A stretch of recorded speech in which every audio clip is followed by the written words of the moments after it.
Bismillahirrahmanirrahim. Assalamualaikum warahmatullahi wabarakatuh. Perkenalkan, nama saya Nurul Anissa. Saya akan menjelaskan salah satu keberagaman budaya di Indonesia, khususnya di Provinsi Sulawesi Selatan.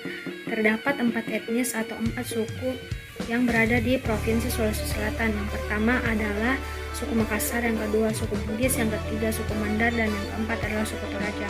Keempat suku tersebut memiliki kebudayaan yang sangat berbeda.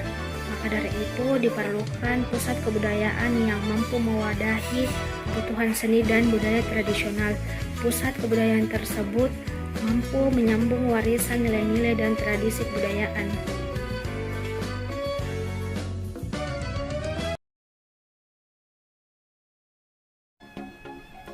Tarian adat suku Makassar yang paling terkenal ialah Tari Pakarena. Tari Pakarena ialah tarian tradisional yang diiringi oleh 2 kepala drum dan sepasang instrumen alat semacam suling. Tari Pakarena di Sulawesi Selatan terdapat di 2 kabupaten. Selain Tari Pakarena, ada Kabupaten Goa yang pernah dimainkan oleh maestro Tari Pakarena Macopong dan Ranu. Terdapat juga jenis tari Pakarena lain yang berasal dari Kabupaten Kepulauan Selayar, yaitu Tari Pakarena Gantarang. Pakarena adalah bahasa setempat berasal dari kata karena yang artinya main. Tarian ini mentradisi di kalangan masyarakat Goa yang merupakan wilayah bekas kerajaan Goa. Salah satu tradisi adat yang terkenal pada suku Makassar mengenai pernikahan berupa uang panai yang menjadi salah satu tradisi saat hendak melangsungkan pernikahan. Pasalnya, uang panai dinilai memberatkan dengan besarannya ditentukan oleh status sosial seorang wanita yang hendak dilamar. Bahkan kini uang panai di tradisi Makassar mencapai miliaran rupiah tergantung status sosial wanita yang dilamar.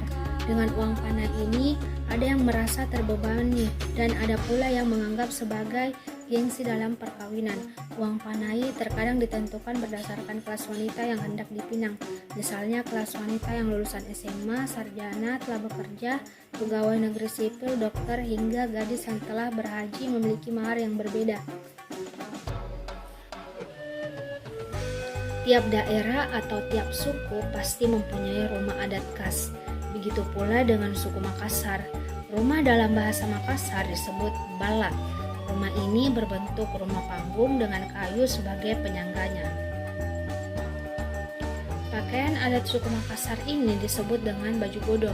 Ciri baju bodo ini yaitu memiliki bentuk segi 4. Sisi samping pakaian atas yang dijahit, tidak berlengan, terbentuknya gelembung di bagian tubuh, tidak ada sambungan jahitan di bagian bahu, terdapatnya hiasan berbentuk bulatan kepingan logam di seluruh bagian tepi, dan permukaan blus.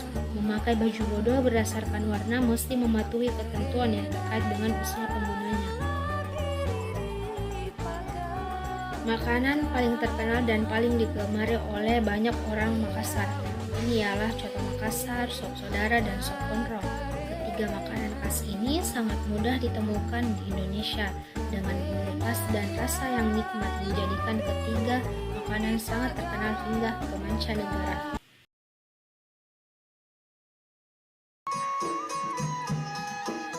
Tari Padupa, kesenian dari Bugis yang terkenal adalah Tari Padupa Bosara. Tari Padupa Bosara merupakan sebuah tarian yang menggambarkan bahwa orang Bugis kedatangan atau dapat dikatakan sebagai tari selamat datang dari suku Bugis. Orang Bugis jika kedatangan tamu senantiasa menghidangkan Bosara sebagai tanda kehormatan. Upacara perkawinan dalam suku Bugis disebut mapaboting. Sementara itu, istilah perkawinan dalam suku Bugis disebut siala, yang mempunyai arti saling mengambil satu sama lain. Perkawinan adalah ikatan timbal balik antara 2 manusia berlainan jenis kelamin untuk menjalin sebuah hubungan kekeluargaan. Istilah perkawinan dalam suku Bugis juga biasa disebut dengan mabinne, berarti menanam benih. Maksudnya menanam benih dalam kehidupan rumah tangga. Rumah Bugis memiliki keunikan tersendiri dibandingkan dengan rumah panggung dari suku lain. Bentuknya biasanya memanjang ke belakang, dengan tambahan di samping bangunan utama dan bagian depan. Orang Bugis menyebutnya lego-lego. Tiang utama biasanya terdiri dari 4 batang setiap barisnya. Jumlahnya tergantung jumlah ruangan yang akan dibuat. Sama seperti adat suku Makassar, pakaian tradisional ini sering dipakai untuk acara adat seperti upacara pernikahan. Tetapi sekarang penggunaan baju bodoh mulai meluas untuk berbagai kegiatan, misalnya lomba menari atau upacara penyambutan tamu-tamu kehormatan. Meski belakangan ini semakin terpinggirkan akibat pengaruh busana-busana modern, tetapi di kampung-kampung Bugis yang jauh dari perkembangan dan tren mode busana, baju bodoh masih dikenakan oleh para pengantin perempuan saat upacara akad nikah dan resepsi pernikahan. Begitu juga dengan ibu pengantin, pendamping mempelai, dan para pagar ayu. Salah satu makanan khas dari suku Bugis ialah buras atau biasa disebut juga burasa. Buras sebenarnya tidak jauh berbeda juga dengan olahan berbahan dasar beras lainnya seperti halnya ketupat.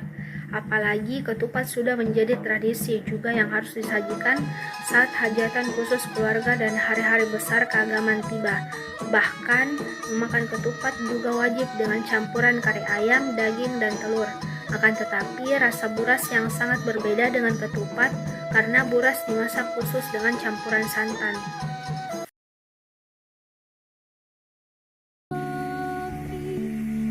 Tarian Patudu ialah sebuah kesenian tari penyambutan yang khas berasal dari nilai kebudayaan masyarakat Mandar.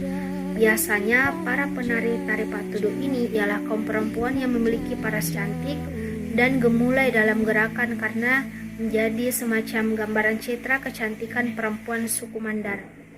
Tidak jarang tarian ini ditarikan oleh gadis dan remaja wanita dalam pementasannya.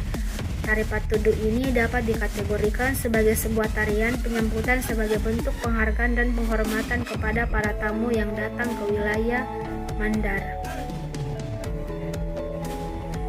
Sayang Patudu merupakan sebuah atraksi yang dimiliki oleh masyarakat Mandar, yang mana terdapat kuda-kuda yang akan berjalan dan menari seiring dengan musik yang dimainkan. Tradisi ini merupakan sebuah perayaan bagi seorang anak yang telah menamatkan Al-Quran. Seiring dengan berjalannya waktu, tradisi ini juga digunakan untuk menyambut para tamu kehormatan dan bahkan untuk atraksi wisata. Kuda-kuda tersebut sudah terlatih untuk mengikuti irama musik yang dimainkan sambil mengikuti arak-arakan. Selayaknya seorang penari, kuda tersebut juga dihiasi oleh berbagai macam aksesoris. Boyang sangat erat kaitannya dengan sejarah masyarakat Mandar yang diceritakan dalam Lontara Mandar mengenai sepasang manusia di daerah Tinambung. Mereka bergelar Tomanurong yang muncul di hulu Sungai Sadang pada 1190 Masehi. Terdapat 2 jenis boyang yang dibangun oleh masyarakat Mandar, yaitu boyang adak dan boyang biasa. Boyang adak adalah tempat tinggal untuk kaum bangsawan, sedangkan boyang biasa merupakan tempat tinggal bagi rakyat biasa. Pakaian adat khas suku Mandar bernama busana Patudu Towaine. Untuk pakaian adat wanitanya biasanya dikenakan wanita Mandar pada saat upacara pernikahan atau saat sedang menarikan tari tradisional Patudu. Sementara untuk pakaian adat laki-laki terbilang simpel. Pria mengenakan jas tertutup warna hitam yang berlengan panjang. Atasan ini dipadukan dengan celana panjang dan kain sarung yang dililitkan di pinggang sebagai bawahan. Makanan unik suku Mandar selanjutnya adalah jepa. Jepa merupakan sejenis sajian roti pipih yang terbuat dari ampas singkong dan parutan kelapa. Ampas singkong ini didapat dari parutan singkong yang diperas untuk menghilangkan airnya.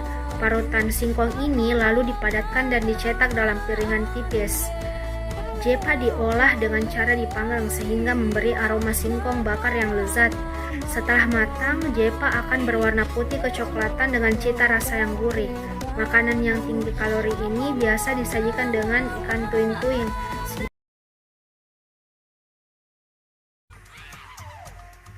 Namanya adalah tari pagelo. Tarian ini merupakan tari sukacita yang biasa dipentaskan pada upacara adat di Toraja. Sulawesi Selatan yang sifatnya riang gembira. Pagelu atau magelu dalam bahasa setempat berarti menari-nari dengan riang gembira sambil tangan dan badan bergoyang dengan gemulai.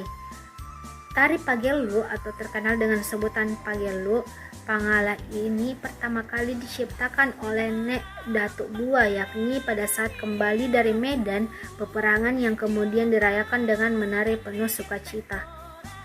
Pada saat itu belum ada alat musik gendang sehingga mereka menggunakan lesung sebagai pengiring tarian. Rambu Solo adalah tradisi pemakaman ala suku Toraja. Tradisi ini dilakukan untuk menghormati sekaligus mengantar arwah menuju alam akhirat melalui serangkaian ritual dan doa. Ritual yang dilakukan berupa pertunjukan seni, adu kerbau, hingga mengantarkan jenazah. Tradisi ini bisa berlangsung selama beberapa hari sesuai dengan status sosial keluarga penyelenggara Rambu Solo. Biayanya pun tidak sedikit. Semakin kaya seseorang, semakin mahal biaya pemakamannya. Nama tongkonan berasal dari kata tongkon yang memiliki arti menduduki atau tempat duduk. Rumah adat Toraja diberi nama demikian karena pada awal rumah ini merupakan tempat berkumpulnya para bangsawan Toraja. Kegiatan yang biasa mereka lakukan di sini adalah berdiskusi. Rumah adat Toraja ini pun terbagi atas 3 jenis. Pertama, ada tongkonan Lahyu untuk pusat pemerintahan. Kedua, ada tongkonan Pekamberan untuk keluarga besar yang memiliki kekuasaan. Terakhir adalah tongkonan Batu Ariri untuk keluarga biasa. Baju poko merupakan baju adat dari suku Toraja yang digunakan untuk kaum wanita. Ciri-ciri dari pakaian ini adalah lengan pendek dan warna yang cukup mencolok. Warna dari baju poko merupakan kuning, merah, dan putih. Warna inilah yang menjadi ciri khas dari baju poko Sulawesi Selatan. Baju poko ini bisa dibilang seperti baju batik bagi Indonesia ala Sulawesi Selatan. Hal ini karena baju koko umumnya dikenakan saat acara-acara resmi. Keunikan masyarakat Tanah Toraja selain upacara Rambu Solo juga eksistensi kuliner khas masyarakat Toraja, yakni Pak Piong. Kuliner khas Toraja, Pak Piong merupakan makanan khas yang disuguhkan untuk upacara adat masyarakat Tanah Toraja. Makanan ini berbahan dasar beras dan dicampur dengan rempah-rempah dan ayam atau daging. Masyarakat Toraja mempercayai akan makanan Pak Piong dibuat berdasar kisah leluhur suku Toraja.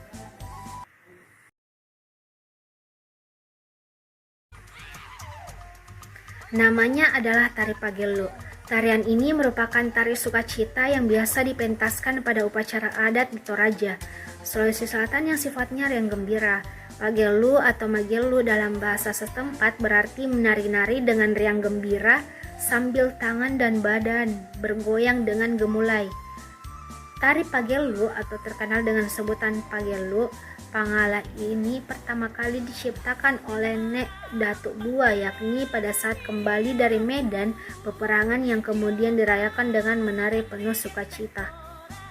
Pada saat itu belum ada alat musik gendang sehingga mereka menggunakan lesung sebagai pengiring tarian. Rambu Solo adalah tradisi pemakaman ala suku Toraja. Tradisi ini dilakukan untuk menghormati sekaligus mengantar arwah menuju alam akhirat melalui serangkaian ritual dan doa.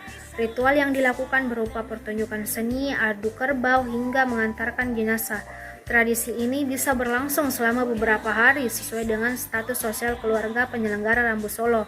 Biayanya pun tidak sedikit. Semakin kaya seseorang, semakin mahal biaya pemakamannya.